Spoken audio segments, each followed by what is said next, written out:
Bonjour à tous, bienvenue pour cette nouvelle interview. Aujourd'hui, interview effervescente avec Sandra. Bonjour Sandra. Bonjour Anthony, merci pour l'invitation. Bravo pour les effets spéciaux. Ouais, c'est plein, il y en a encore, t'as pas tout vu.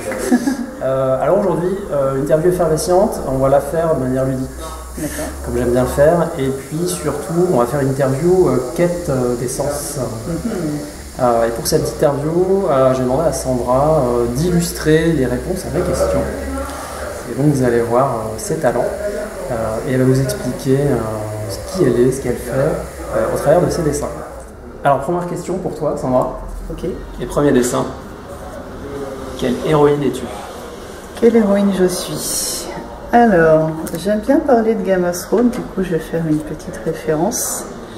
Est-ce que je donne le nom avant peut-être, comme ça je suis sûr que vous allez la reconnaître. Je vais dire je suis la Khaleesi des Stress Fighters en fait.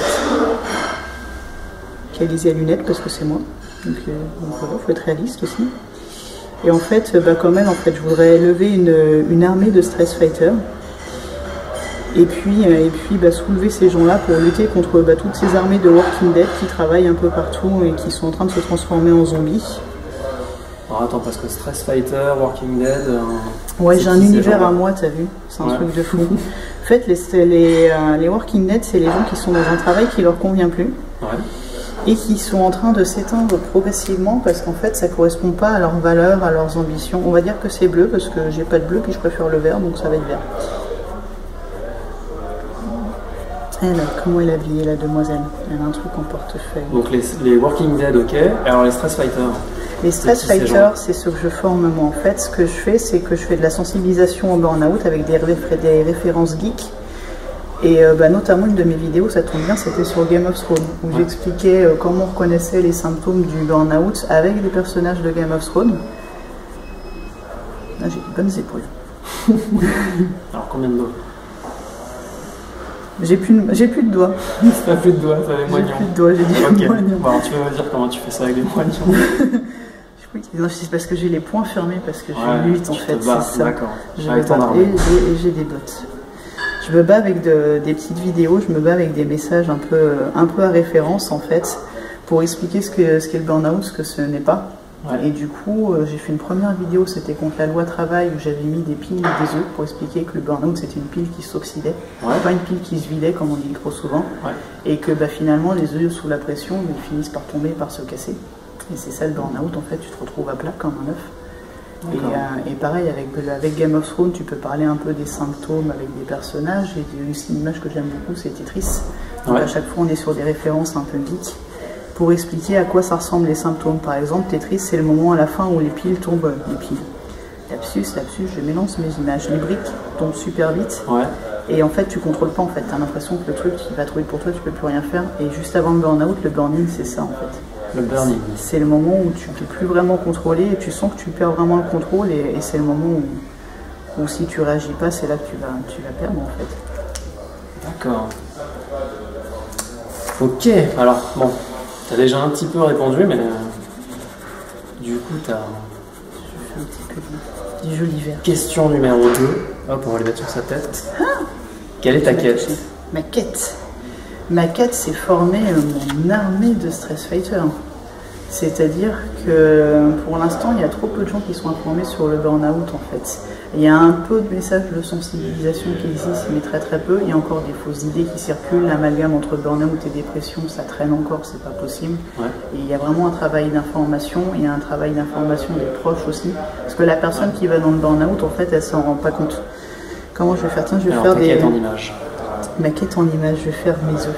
Comme j'aime bien les œufs, si au lieu de faire des dragons dedans ce sera des Stress Fighters. Donc je vais faire plein d'œufs. Donc tu collectionnes les œufs? Je collectionne les œufs. Comme des Pokémon quoi. Et j'apprends, ouais c'est ça. En fait je suis une maître Pokémon. Et j'apprends aux gens à briser la coquille en fait. Pour sortir de l'œuf où ils s'enferment, mais qu'ils fassent leur truc à eux. Quand je dis que ça doit être des maîtres du jeu, en fait, le maître du jeu, moi, c'est comme ça. En maître du jeu, ouais, c'est ça ce que j'allais dire. Tu fais comment? Du jeu. de soi et du jeu dans le sens du plaisir. En fait, s'il y avait du plaisir dans le travail, il n'y aurait plus de problème de burn-out. Et c'est pour ça qu'il faut être vraiment connecté à nos envies, à nos valeurs dans le travail. Les Working Dead, c'est des gens qui ne font pas du tout ce qu'ils ont envie de faire, qui ont des objectifs inatteignables ou des boulots absurdes, et du coup, ils vont s'éteindre. Et c'est super important de se reconnecter à sa part de jeu. Ok. Alors, bonne transition pour ta troisième question. Comment tu fais ça? Quel est ton super pouvoir? Mon super pouvoir, j'ai l'habitude de dire que c'est Master of PowerPoint. Je vais quand même pas mettre un ordi, ce sera un anachronisme, mais mon pouvoir en fait c'est le dessin, il faut que je m'y remette, ça fait longtemps que je l'ai pas fait. Mais c'est l'illustration en fait, c'est trouver les petites images qui vont bien. Ouais. Donc au lieu d'avoir des armes, j'ai peut-être une palette. Avec une couleur. Avec que du vert, parce que je suis un peu monomaniaque. C'est-à-dire que si tu n'aimes pas le vert sur mon site, faut que tu fasses abstraction de la couleur, tu vas dans le fond, tu vois, parce que le fond est intéressant aussi, mais il y a beaucoup de vert chez moi. Non, mais en fait, voilà, moi quand je prends des dessins de notes ou quand je fais des sketch notes, j'ai du noir et du vert. Okay. Donc là, je suis un petit peu limitée. Pouvoir, donc dessin, c'est vraiment par ça que tu t'exprimes, c'est la pédagogie que j'appelle la pédagogique, dans le sens trouver l'allégorie, la mettre en image et faire un truc un peu ludique et décalé. Ludique et décalé aussi parce que non seulement il faudrait que j'aille en entreprise pour faire de la prévention, mais en fait je voudrais les avoir dès l'école.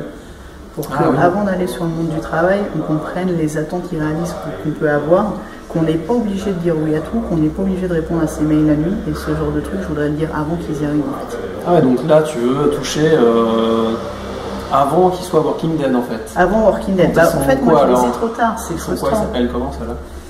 Ils sont équilibrés, tout va bien. En fait, c'est mes stress fighters. En fait, c'est des gens qui sont initiés. Mon armée stress fighter, c'est qu'ils vont pas aller jusqu'au burn-out parce que justement, ils savent s'en prémunir, ils savent le reconnaître.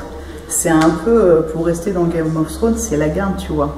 Ce serait des stress watchers, tu vois. Ouais, d'accord. Alors moi, j'ai pas les mêmes références. Ils regardent les trucs et ils savent reconnaître à temps. Je pensais à Star Wars, moi. Je me dis c'est des Padawan en fait. C'est ça. Forme. C'est des petits Jedi. Pour qu'ils soient voilà, les futurs Jedi, dans le contrôle, dans la maîtrise et dans la pleine possession de la force, sans passer du côté obscur parce que okay, ça c'est bien, ça me parle plus. Ok. Alors, pour faire ça, qui sont tes meilleurs amis? Et bien justement, mes stress fighters, en fait, on est plusieurs. Parce que j'ai fait quelque chose de collaboratif, j'ai fait un groupe sur Facebook, ça s'appelle les Stress Fighters Effervescents. Okay. Donc en fait, autant elle serait un peu dans les flammes, parce que burn-out. Et encore, j'aime bien, c'est un bon choix de personnage, parce qu'elle passe à travers les flammes. Et finalement, moi avec mes 3 burn-out, je suis passée à travers les burn-out. Bon, j'ai été bien cramée, beaucoup plus qu'elle, hein. Mais je m'en suis sortie et je peux raconter l'expérience de passer à travers les flammes. Et j'ai pris avec moi des gens qui sont coachs, qui sont thérapeutes, qui sont aussi des infopreneurs, donc le passage d'informations, dont certains sont passés par le burn-out. Et en fait, tous ensemble, on partage nos informations et nos expériences. Il y a le côté effervescence, on va faire les petites bulles. Mais en fait, il n'y a pas que mon cerveau.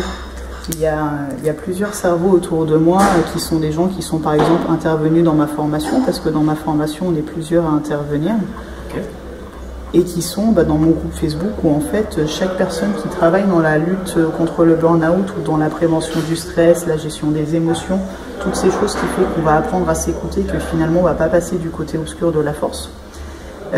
Quand ils font des articles, quand ils proposent des formations, des webinaires, ils sont invités à le partager. C'est pas mon groupe avec ma promo, tu vois. C'est tous ceux qui peuvent aider, qui sont dans le même combat, la même quête, ils sont invités à apporter leurs ressources. Et vous êtes combien aujourd'hui? Là, on est bientôt 200. Okay. Sur la partie groupe, sur la page, on a un peu plus de 500. Le groupe, je l'ai lancé plus tard. Donc ça se met bien en place. C'est une bonne arme. Ça commence à être une bonne petite armée. Je ne vais pas faire 200 œufs, sinon vous allez rester trop longtemps. Mais en fait, l'idée, c'est de multiplier un maximum. Il y en a plein derrière, en fait. Plein de on les voit pas, ils sont cachés. Ils sont en train d'arriver, ces œufs qui arrivent. D'accord. Bon. Et alors, avec tout ça, dernière question. Comment passer au level supérieur? Vaste question. C'est une vaste question parce que ça peut vouloir dire plein de choses. En fait, dans la partie maître du jeu avec mes petits œufs, pour moi, passer au niveau supérieur, c'est sortir d'une coquille qui est souvent pas la sienne et aller faire sa propre vie à l'extérieur. Donc là, tu as les petits pas du poussant, tu vois. Ouais. C'est une image qu'on voit souvent où tu as l'œuf qui est cassé et tu as le petit poussin qui part. En fait, tu as le côté obscur, c'est ça. C'est l'œuf qui est à plat, qui s'est cassé et qui est dead. Donc ça, c'est le burn-out, on arrête. Par contre, ce que je voudrais, c'est avoir la coquille qui s'est ouverte comme ça. Et la petite personne qui est partie vers sa quête à elle, parce qu'en fait on a tous une quête et l'important c'est de la trouver, et pour beaucoup c'est pas d'aller bosser à la défense, à faire des semaines de 80 heures et à finir épuisé, à se demander pourquoi on fait ça, tu vois. Ouais. Donc pour moi c'est trouver son chemin en fait, trouver sa quête à soi. Ok. C'est beau. Ça fait une image globale, tu vois, en fait l'air de rien, les petites questions forment un tout, mais en fait ouais c'est vraiment ça. C'est informer un maximum de gens pour qu'ils passent pas par la case où ils vont se détruire. Ouais. Parce qu'il faut arrêter, quoi. C'est pas les jeux vidéo, t'as pas 3 vies. Alors moi j'ai fait les 3 burn-out, maintenant j'ai plus de vie du tout, mais l'idée c'est qu'ils en fassent pas, qu'ils trouvent tout de suite leur quête à eux et qu'ils tracent leur chemin. Et donc ouais c'est ça, toi c'est les aider en informant le plus tôt possible, donc avant le burn-out, et pour qu'ils trouvent finalement du sens, du plaisir dans ce qu'ils font, quoi que ce soit. Et du coup, petit poussin qui marche et qui s'envole après avec ton aide, avec l'aide de ton armée. Donc un poussin, un dragon, ce que vous voulez. Le dragon c'est classe aussi, comme ça on reste bien dans l'idée jusqu'au bout, mais voilà quoi, c'est trouver sa voie à soi et puis s'envoler. Et s'envoler. Super. Merci Sandra. Merci à toi, super format, c'était marrant. C'était le but. Et puis on se retrouve bientôt pour une autre interview. À bientôt. Salut.